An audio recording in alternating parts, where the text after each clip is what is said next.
সাবেক কেন্দ্রীয় সাংগঠনিক সম্পাদক দেশনেত্রী বেগম খালেদা জিয়ার চেয়ারপারসনের উপদেষ্টা কাউন্সিলের অন্যতম সদস্য বিশিষ্ট চিকিৎসক ডাক্তার সাখাওয়াত হোসেন জীবনও উনি কিভাবে মনোনীত হয়েছেন।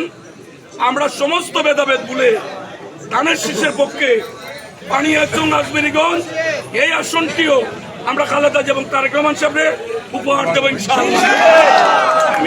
আমাদের মধ্যে কোনো ভেদাভেদ নাই। অনেকে মুকিব ভাই সহ অনেকে বলছেন ধানের শীষ চাষ, এখন আমাদের কাজ করার সময়, এখন আর স্লোগান নাই। আসুন আমরা সকলে কাজে লেগে পড়ি। 1 মাসের মধ্যে নির্বাচনের তফসিল হবে, তার আগে আমরা আমাদের সমস্ত ভেদাভেদ ভুলে আমরা মানুষকে ঐক্যবদ্ধ করবো। এবং আপনাদের সামনে জীবন ভাই কথা বলবেন, তোমরাই কথা বল না।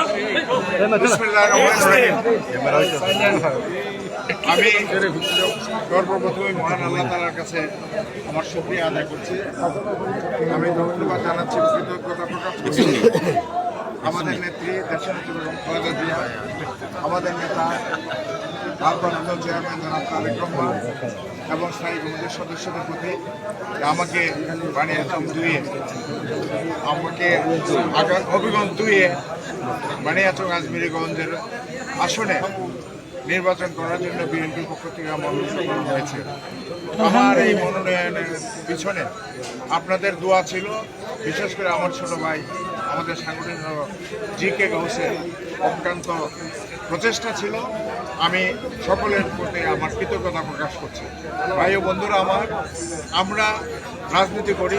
রাজনীতি এমন একটি বিষয় যেটা সবসময় একটি ঝুঁকিপূর্ণ বিষয়। আমরা সেই ঝুঁকি মোকাবেলা করেই গত 17 বছর আওয়ামী দুঃশাসনের বিরুদ্ধে মাঠে ছিলাম, কাজ করেছি।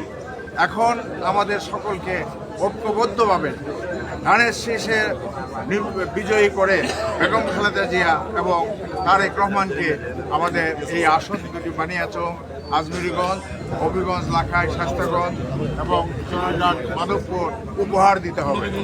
আর ইতিমধ্যে নিশ্চয়ই নবীগঞ্জ বাহুবলেরও আমাদের প্রার্থী ধানের শীষের প্রার্থী ঘোষিত হবে। সেখানেও আমাদের কাজ করে এই হবিগঞ্জের 4টি আসনে ইনশাল্লাহ আমরা আপনাদের সবাইকে ধন্যবাদ। আপনারা ভালো থাকবেন। খুদা হাফেজ। বাংলাদেশ জিন্দাবাদ। শহীদ জিয়া অমর হোক। দেশনেত্রী বেগম খালেদা জিয়া জিন্দাবাদ। জননেতা তারেক রহমান জিন্দাবাদ।